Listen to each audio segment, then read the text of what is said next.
The tablet glowed in the darkness of our bedroom, forgotten on Alyssa's nightstand, like a digital confession waiting to be read. I reached for it at 2:47 a.m., planning to check tomorrow's weather forecast, a mundane habit that would shatter my mundane life into 1,000 sharp pieces. The screen woke without a password prompt. That should have been my first warning. Instead of the weather app, I found myself staring at a dating profile that made my stomach drop through the floor. The photos were unmistakably my wife, Alyssa in her blue sundress from last summer's barbecue, Alyssa laughing at some restaurant I couldn't remember taking her to, Alyssa posing with our golden retriever Max in what appeared to be a carefully staged, candid moment. But it was the bio that made me feel like I was drowning in my own bed. Looking for someone who appreciates dry humor and terrible dad jokes, must love dogs, tolerate my obsession with true crime podcasts, and understand that I consider coffee a food group. Bonus points if you can handle my sarcasm and don't mind that I steal the covers. Recently single and ready to find someone who gets my quirks. Every detail was perfect. Every preference matched mine exactly. The dry humor, that was me. The dad jokes, guilty as charged. The coffee obsession, the sarcasm, even the cover-stealing habit she complained about constantly. She had described her ideal match as a carbon copy of her husband. Except for two crucial words. Recently single. I sat there in the blue glow of betrayal, reading and rereading those words until they burned themselves into my retinas. Recently single. As if our 15-year marriage, our 2 kids sleeping down the hall, our shared mortgage and mingled lives meant nothing more than an inconvenient detail to be erased with a few keystrokes. My hands shook as I scrolled through her activity. Messages. Dozens of them. The preview text made my chest tighten with each swipe. You sound amazing. I love a woman who knows what she wants. Your profile made me laugh. When can we meet for that coffee? Single mom. I admire strong women who put themselves first. Single mom. She was telling strangers she was a single mom. Our kids, Jake, 15 and suspicious of everything, and Ella, 12 and still believing in fairy tales, had been reduced to props in her elaborate fiction. I kept scrolling, my finger moving with the mechanical precision of someone operating heavy machinery while their world collapsed around them. The messages went back months. Months of careful deception, of crafted responses, of a parallel life I never knew existed. Then I found the active conversation thread. Trent, Masters, 40. Can't wait to see you tomorrow night. This whole girls' night cover story is getting old. When are you going to tell him? Alyssa, new chapter 37. Soon. I need to be strategic about this. The kids, the house, it's complicated. Trent Masters. I'm moving to town next month. We talked about this. I'm not staying hidden forever. Alyssa. New chapter 37. I know, baby. Just give me a little more time to figure out the logistics. He's so clueless anyway. I could probably keep this up for months if I needed to. Clueless. The word hit me like a physical blow. I was the clueless husband, the convenient placeholder, the man so invisible in his own marriage that his wife could rewrite their entire relationship history, and he wouldn't even notice. Except, I had noticed.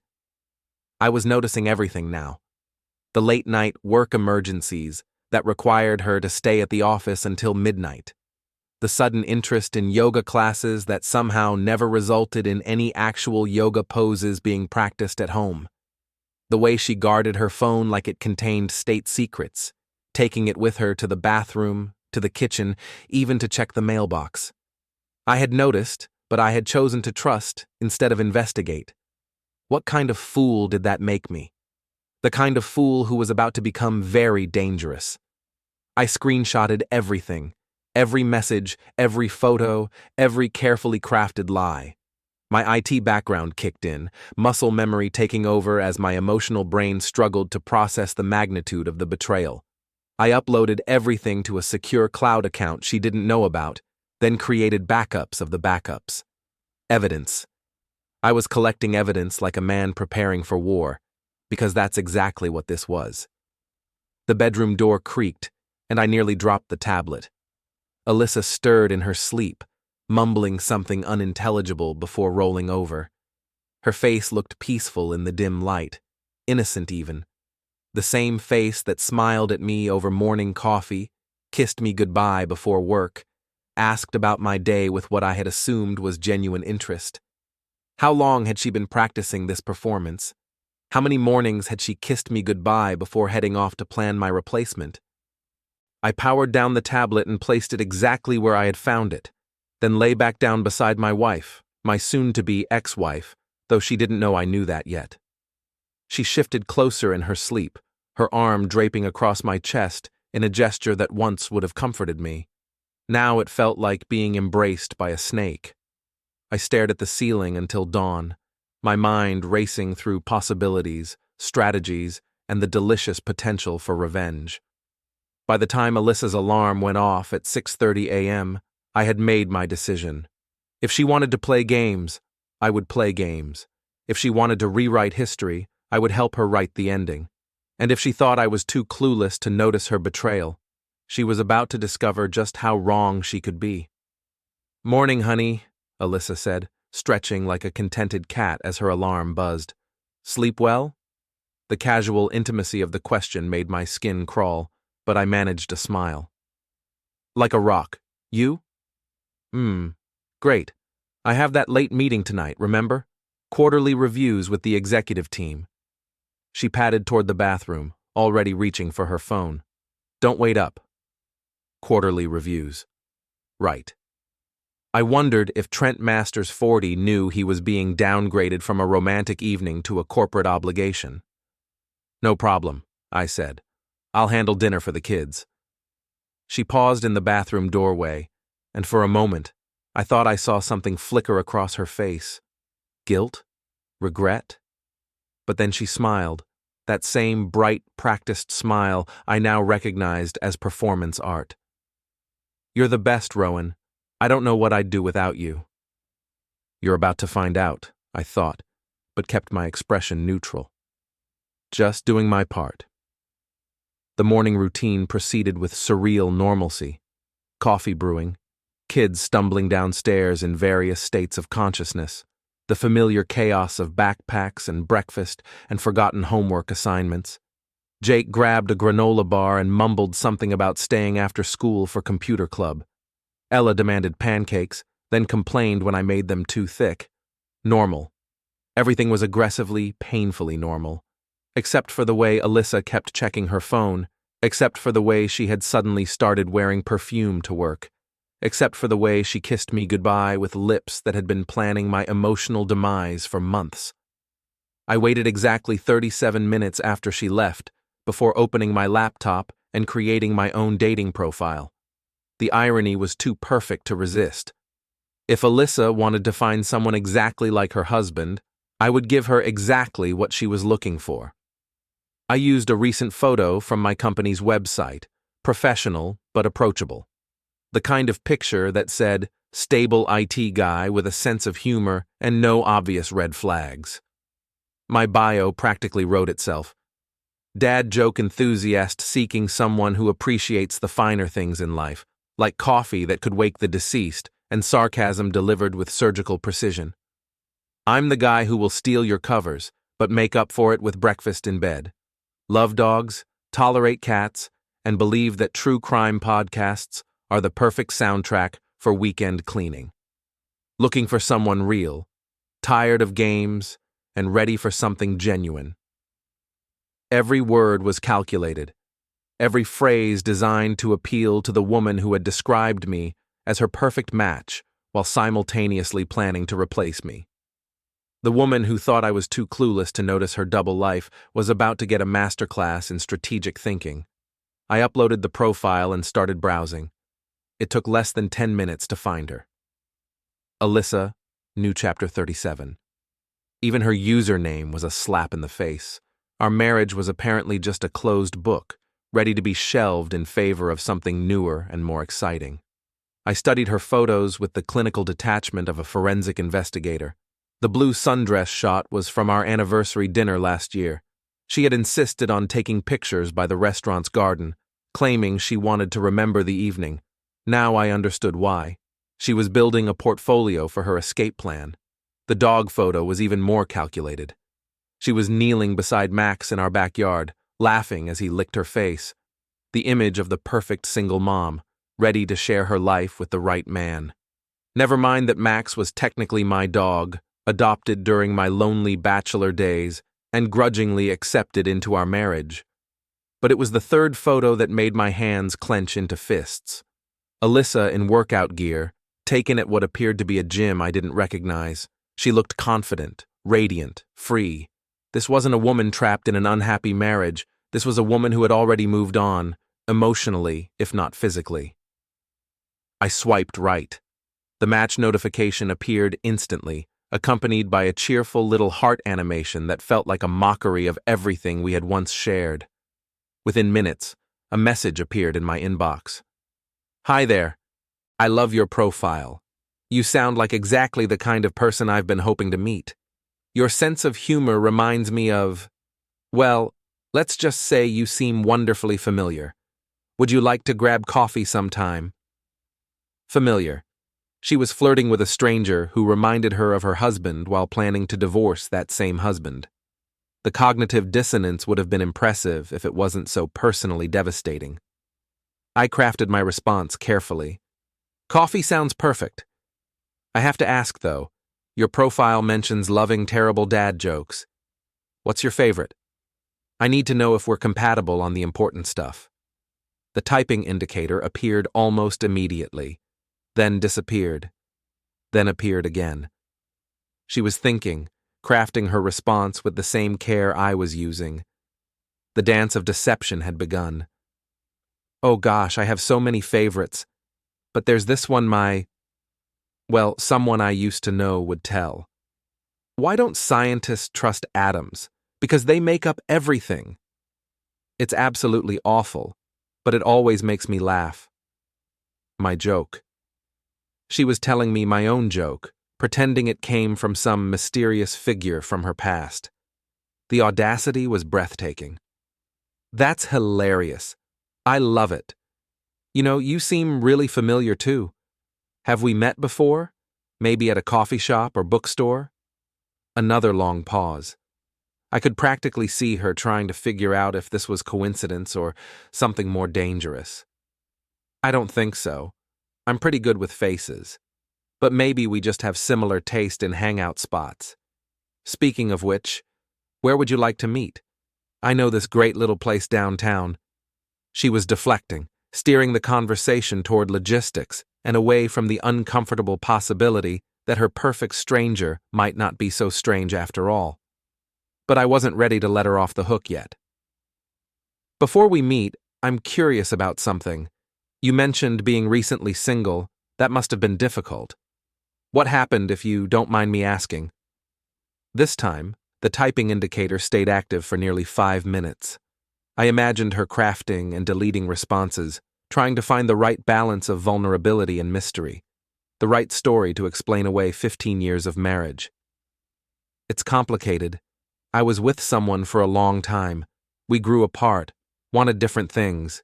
He was a good man, but we just weren't right for each other anymore. Sometimes people change, you know? I realized I needed something more. A good man. After everything, after the years of building a life together, after the mortgage and the kids and the 1,000 small compromises that make a marriage work, I had been reduced to a good man who simply wasn't enough anymore." I stared at the message until the words blurred, feeling something cold and sharp crystallize in my chest.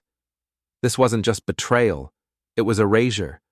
She was rewriting our history to make herself the victim, the brave woman who had outgrown her limiting circumstances.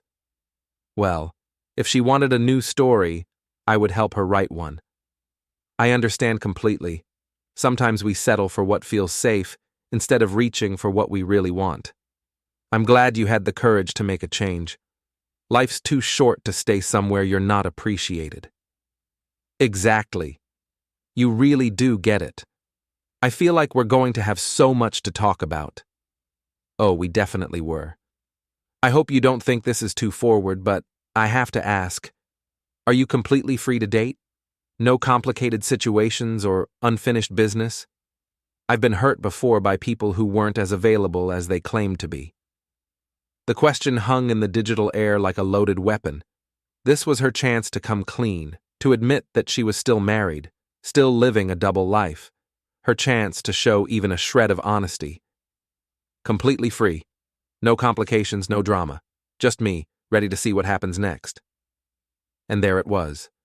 The final lie that sealed her fate. I closed the laptop and sat in the sudden silence of our empty house. Outside, the neighborhood was going about its normal Tuesday business. Lawn mowers humming, dogs barking, the mail truck making its rounds. Everything exactly as it should be, while my world rearranged itself into something unrecognizable. My phone buzzed with a text from Alyssa. Forgot to mention, might be even later tonight. These meetings always run long. Love you. Love you. 2 words that had once been my anchor, now revealed as nothing more than punctuation marks in her elaborate fiction. I texted back, no worries. Have a great meeting. Love you too. Because 2 could play this game. And I was just getting started. The beauty of being married to someone for 15 years is that you know all their passwords.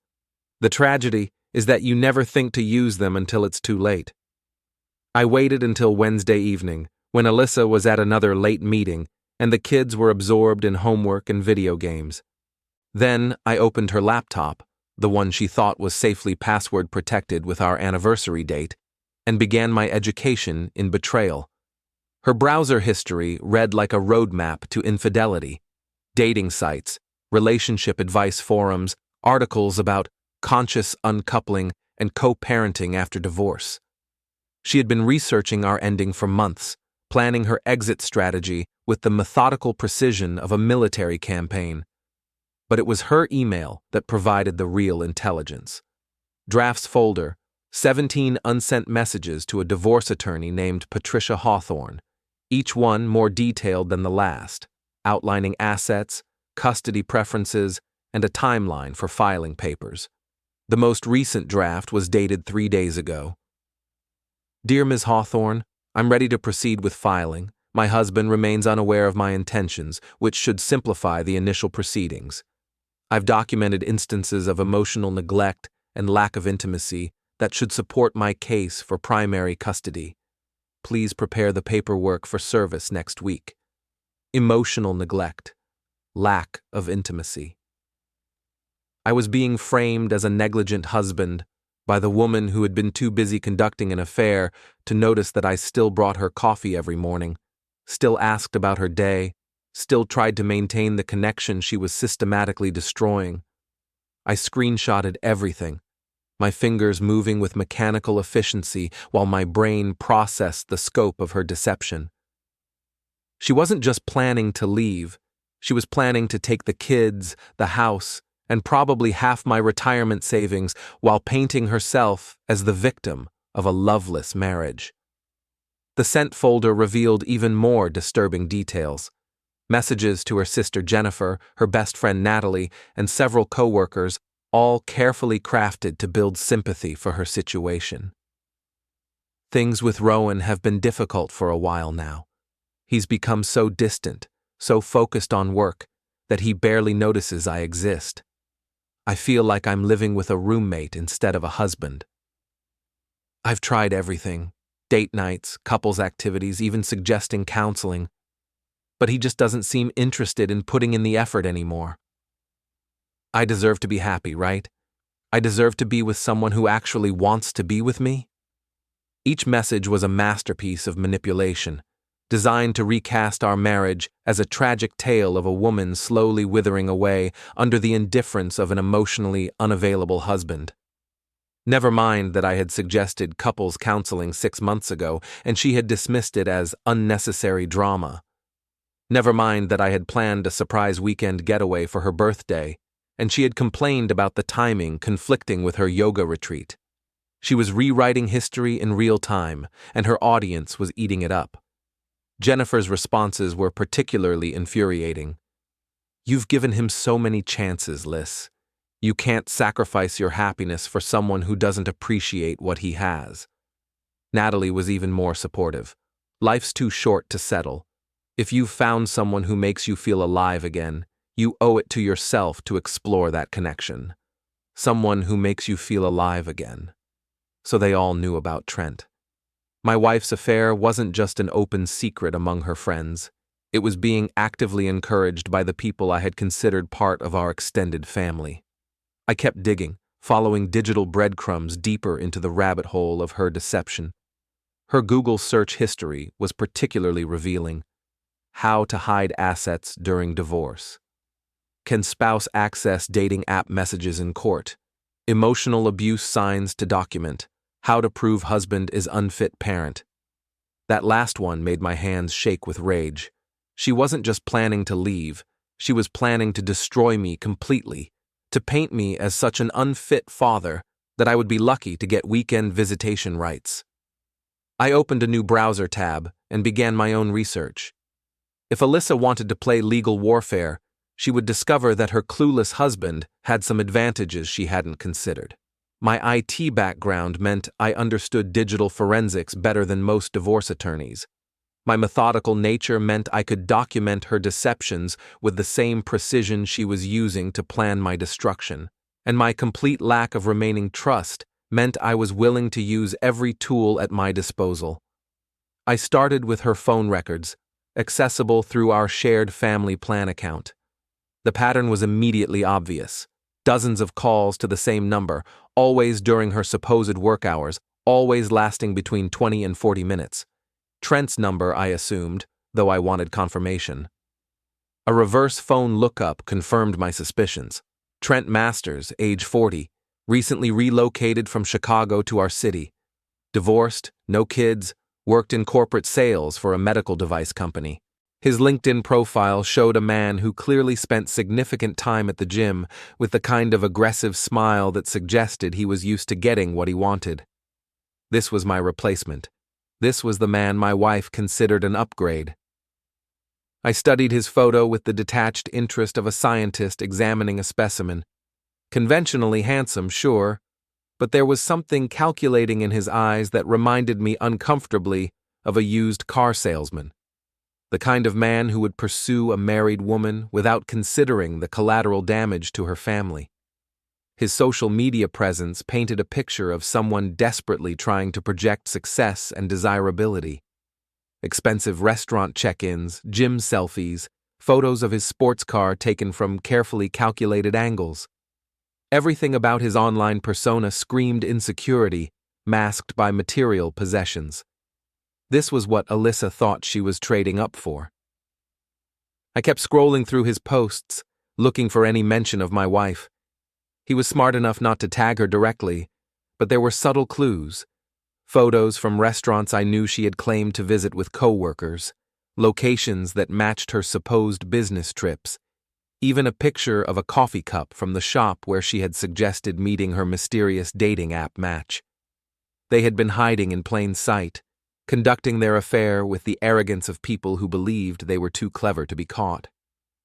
My phone buzzed with a text from Alyssa. "Meeting running super late again. Don't wait up. I'll probably crash at Natalie's place to avoid waking everyone." Natalie's place. Right. I wondered if Trent's apartment was anywhere near Natalie's house, or if my wife had simply stopped caring about the plausibility of her lies. I texted back, "No problem, sleep well." Then I opened the dating app and sent a message to Alyssa New Chapter 37. "I've been thinking about our conversation, and I have to be honest. I feel like we have this incredible connection. It's almost like you know me better than I know myself. Would you be interested in meeting tomorrow night? I know a great little wine bar downtown." Her response came within minutes. "I'd love to. Tomorrow night works perfectly.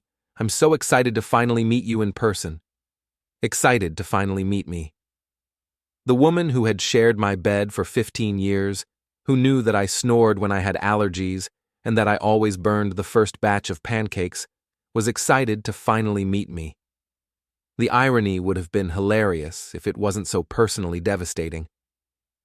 I spent the rest of the evening preparing for tomorrow's encounter, planning every detail with the same care she had used to orchestrate my betrayal.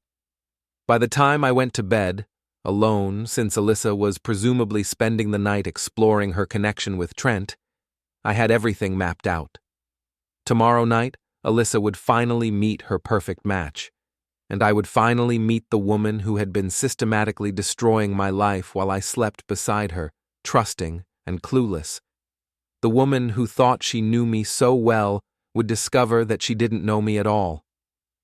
The wine bar she chose was perfect for her purposes, dimly lit, intimate, with plenty of secluded corners where a cheating wife could meet her dating app conquest without fear of recognition.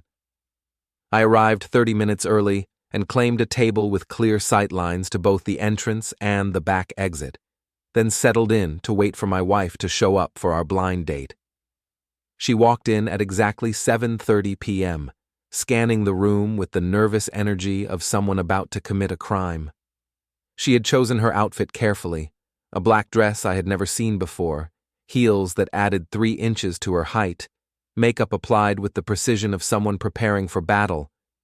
She looked beautiful, confident, and completely unfamiliar. This was not the woman who complained about uncomfortable shoes and preferred sweatpants to evening wear. This was not the woman who claimed she was too tired for date nights and too busy for romance. This was someone else entirely, someone who had been hiding inside my wife's body for months, waiting for the right moment to emerge. I watched her approach the hostess stand, watched her explain that she was meeting someone, watched her follow the server toward my table. Her expression shifted from nervous anticipation to confusion to something approaching panic as she recognized the figure sitting in the shadows. "Hello, Alyssa," I said, standing as she reached the table. "You look beautiful tonight." She froze, her face cycling through emotions too quickly to catalog. Shock, fear, anger, and something else, something that might have been relief if I was feeling generous enough to interpret it that way. "Rowan?"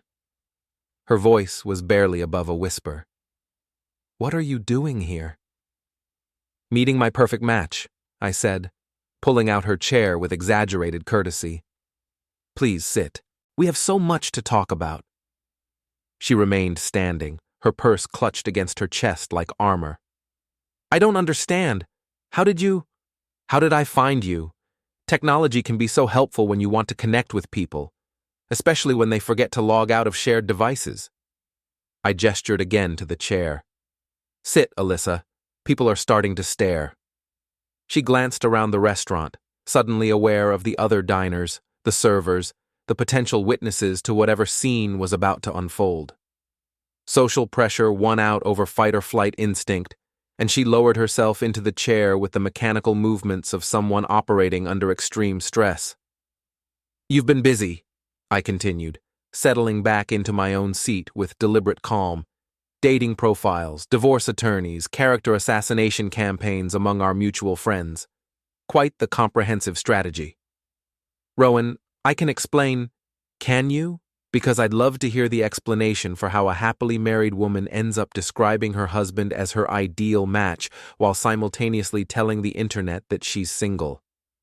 I signaled the server for wine, maintaining the facade of a normal date even as my wife's world crumbled across from me. "Red or white tonight, darling?" She stared at me as if I had grown a second head. "You're scaring me." "Am I?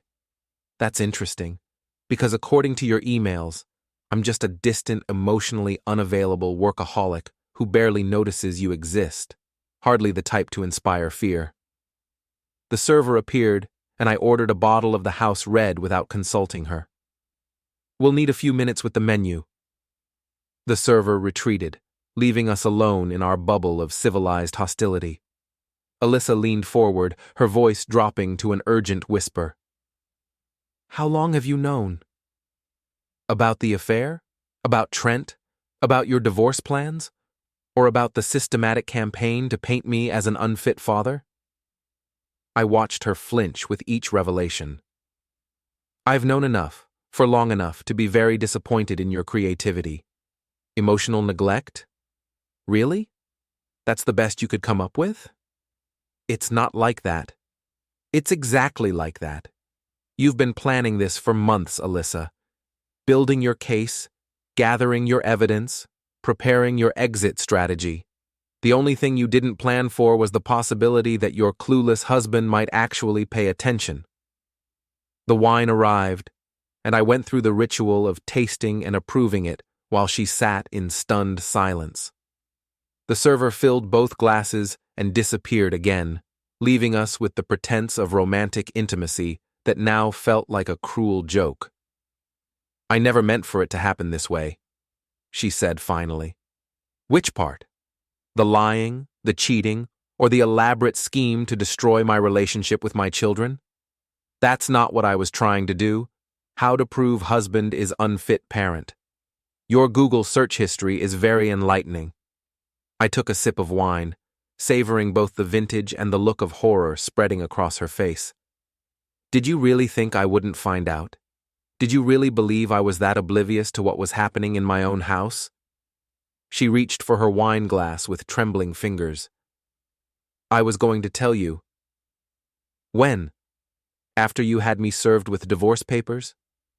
After you had convinced everyone we know that I was an abusive monster? After you had moved Trent into our house and explained to Jake and Ella that Daddy wasn't coming home anymore? It wasn't supposed to happen like this, she repeated, as if saying it enough times would make it true. How was it supposed to happen? Walk me through your plan. I'm genuinely curious about the endgame here. She stared into her wine glass as if it might contain answers. I was going to wait until after the holidays. Tell you I needed space, suggest a trial separation, give you time to adjust to the idea, while continuing to screw Trent and build your legal case against me. Don't be crude. Don't be crude, I laughed, and the sound was sharp enough to cut glass. You've been conducting an affair for months, planning to steal my children and destroy my reputation, and you're worried about crude language? The kids would still see you. On weekends, if I was lucky. After you had convinced a judge that I was emotionally distant and potentially dangerous? I leaned forward, matching her whisper. I read the drafts, Alyssa. I know exactly what you were planning.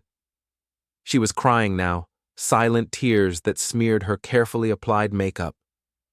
I never wanted to hurt you. You just wanted to replace me, quietly, efficiently, with minimal disruption to your own life. I handed her a napkin. Tell me about Trent. What makes him so much better than the man you married? It's not about better or worse, it's about excitement. About feeling desired by someone who doesn't know that you leave dishes in the sink and steal covers and cry during insurance commercials. I watched her face crumple. It's about the fantasy of starting over with someone who hasn't seen you at your worst. You don't understand. I understand perfectly. You got bored. Marriage became routine, and routine became unbearable, so you decided to trade it in for something shinier. I finished my wine and poured another glass. The part I don't understand is why you felt the need to destroy me in the process. I was protecting myself. You were protecting your narrative. Saint Alyssa, the long-suffering wife who finally found the courage to escape her loveless marriage. Much better than the truth, that you're a selfish woman who threw away her family because she missed the thrill of new romance. She stood abruptly, her chair scraping against the floor. I don't have to listen to this. Actually, you do. My voice remained calm, conversational. Because if you walk out of here right now, I will make sure that everyone, Trent, your sister, your friends, your coworkers, your children, knows exactly what kind of person you really are. She sank back into her chair, trapped by the same social pressure that had kept her from fleeing when she first saw me. What do you want? She asked. I want you to understand that your clueless husband isn't as clueless as you thought. I want you to know that your careful plans have been exposed, Your secret communications have been documented, and your character assassination campaign has been neutralized. I smiled, and it felt like showing teeth. Most of all, I want you to realize that the game you've been playing is about to change rules. Meaning what? Meaning that if you want a war, I'm prepared to give you one. But if you want to end this marriage with some dignity intact, you'll need to negotiate with me in good faith. I signaled for the check. Think about it, Alyssa. Think very carefully about what kind of ending you want to this story. I stood, dropped enough cash on the table to cover the wine and a generous tip, then looked down at my wife, my soon-to-be ex-wife, one last time. Enjoy the rest of your evening. I'm sure Trent is waiting to hear all about your mysterious new match. I walked out of the restaurant and into the cool night air, leaving her alone at the table with her tears and her shattered plans. The war had officially begun. I spent Thursday morning at my computer, methodically organizing 15 years of marriage into digital ammunition, bank statements showing her secret credit card accounts, phone records documenting her affair, screenshots of her dating profile, and the messages where she described herself as single, email drafts outlining her strategy to paint me as an unfit father. By noon, I had assembled a comprehensive dossier of her deception that would make any divorce attorney weep with joy. Then I made copies. Lots of copies. The first envelope went to Patricia Hawthorne, the divorce attorney Alyssa had been consulting in secret. I included a cover letter explaining that I was aware of my wife's intentions and would be seeking my own legal representation. I also mentioned that I had documented evidence of her affair and her attempts to manipulate custody arrangements through false allegations. The second envelope went to Alyssa's supervisor at the marketing firm where she worked as HR director. Company policy was very clear about workplace relationships and ethical conduct. The evidence of her using company time and resources to plan her personal affairs would be of great interest to the executive team. The third envelope was the most satisfying. I addressed it to Trent Masters at his corporate office, including printed copies of every message Alyssa had sent, describing their relationship as temporary fun and a way to feel alive before the real work begins. I particularly enjoyed including the screenshot where she referred to him as exactly what I need right now, but probably not long-term material. Let him chew on that while he waited for his married girlfriend to finalize her divorce. I hand-delivered each envelope, driving across town to make sure they would arrive that afternoon. Then I went home and waited for the explosions to begin. The first call came at 2:47 p.m. "What the hell did you do?" Alyssa's voice was shaking with rage and panic. "I leveled the playing field," I said calmly. "Did you really think you could orchestrate this entire campaign without consequences?" "Patricia says she can't represent me anymore. Something about conflict of interest and potential ethics violations. Imagine that. Turns out attorneys don't like being used as weapons in elaborate deception schemes. And my boss wants to see me first thing tomorrow morning. They're talking about a formal investigation. Company policy is very clear about using work resources for personal business. You should have been more careful about sending those emails from your office computer. You're destroying my life." "I'm revealing your life. There's a difference." I was standing in our kitchen, looking out at the backyard where Jake was throwing a tennis ball for Max. Normal life continuing while everything else fell apart. "You started this war, Alyssa. I'm just refusing to be the only casualty." Trent is furious. He says you made him look like a fool at his office. Did I? Or did your messages about him being temporary fun make him look like a fool? I just shared information. How people interpret that information is up to them. She was crying again, but this time it sounded like rage rather than self-pity. "You can't do this to me. I already did it. The question now is what happens next." I moved away from the window, settling into my home office where I had spent so many hours documenting her betrayal. "You have choices to make, Alyssa." "What kind of choices?" You can escalate this war and see how much more damage we can do to each other. Or you can accept that your carefully planned strategy has been neutralized and work with me to end this marriage without destroying our children in the process. You're blackmailing me. I'm negotiating with you, using the same tactics you were planning to use against me, but with better evidence and more accurate information. There was a long silence on the other end of the line. I could hear her breathing, could almost see her calculating the extent of the damage and weighing her options. "What do you want?" she asked finally. "Joint custody. Equal time with Jake and Ella, equal say in major decisions. I keep the house and my retirement accounts. You can have your car, your personal accounts, and whatever settlement we agree on for the other assets." That's not fair. It's more than fair. It's generous, considering that I could pursue full custody based on your documented attempts to manipulate the legal system and alienate the children from their father. Another silence, longer this time. "And if I agree to this?" "Then we file for an uncontested divorce, split everything according to our agreement, and focus on co-parenting our children instead of destroying each other in court." "What about the other evidence? What about it? Will you keep it private?" I smiled, though she couldn't see it. "That depends entirely on how cooperative you are going forward. As long as you honor our agreement and don't try any more creative legal strategies, I have no reason to share our private business with anyone else. You're not the man I married." "You're right.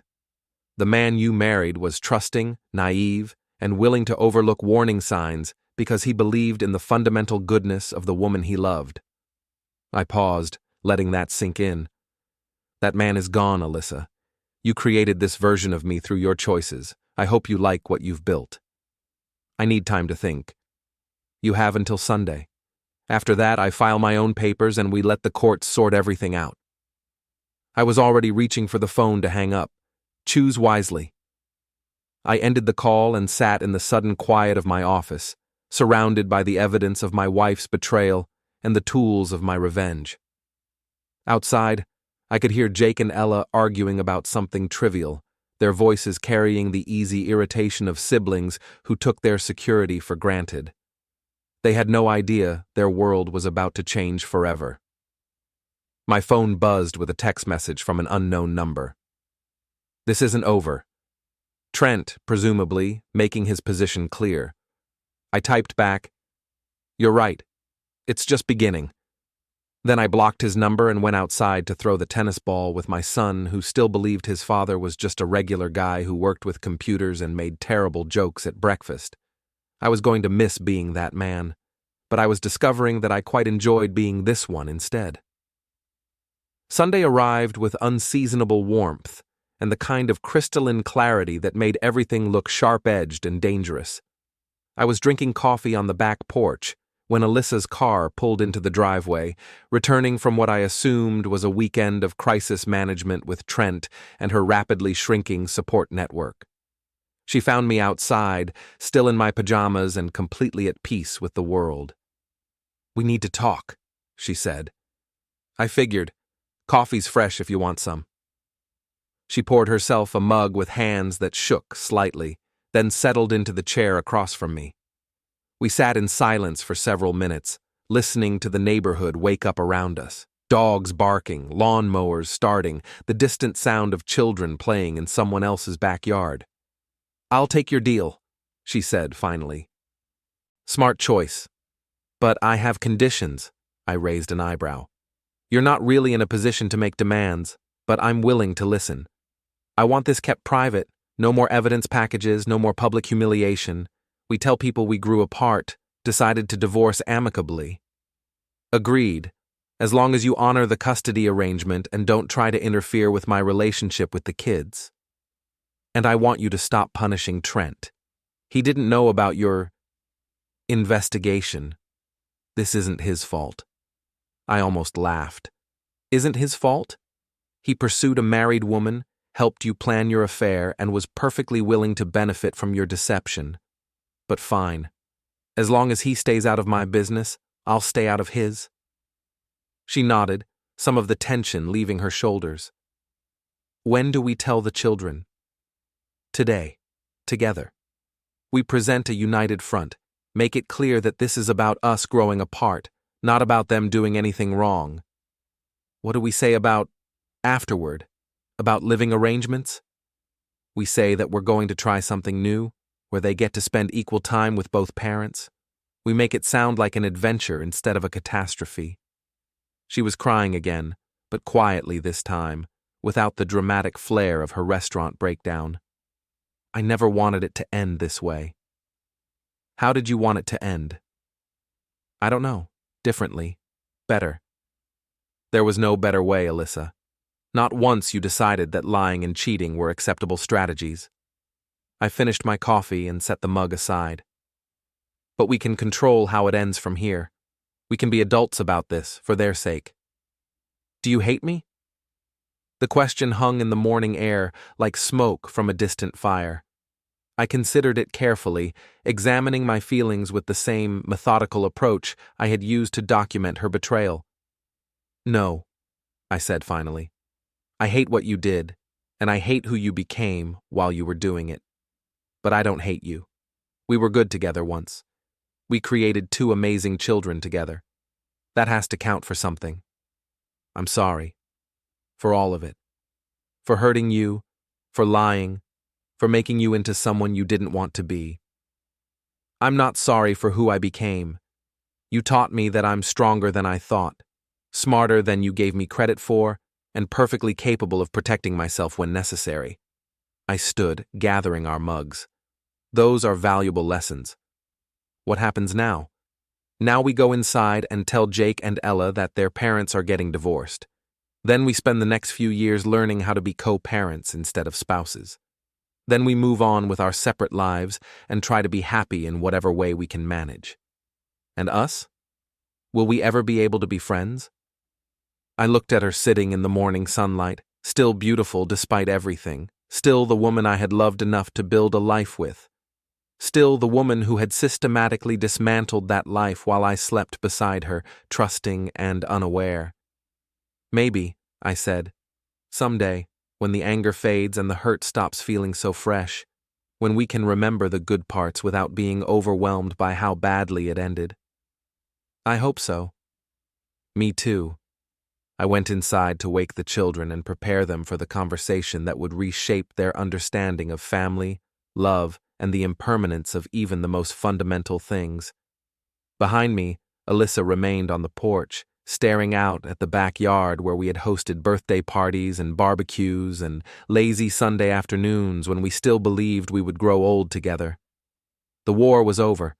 The real work was just beginning. But for the first time in months, I felt like I could handle whatever came next. I had learned that I was capable of strategic thinking, ruthless execution, and protecting what mattered most to me. I had discovered reserves of strength and cunning that I never knew existed. Most importantly, I had learned that I didn't need anyone else to validate my worth or determine my happiness. That knowledge would serve me well in whatever came next.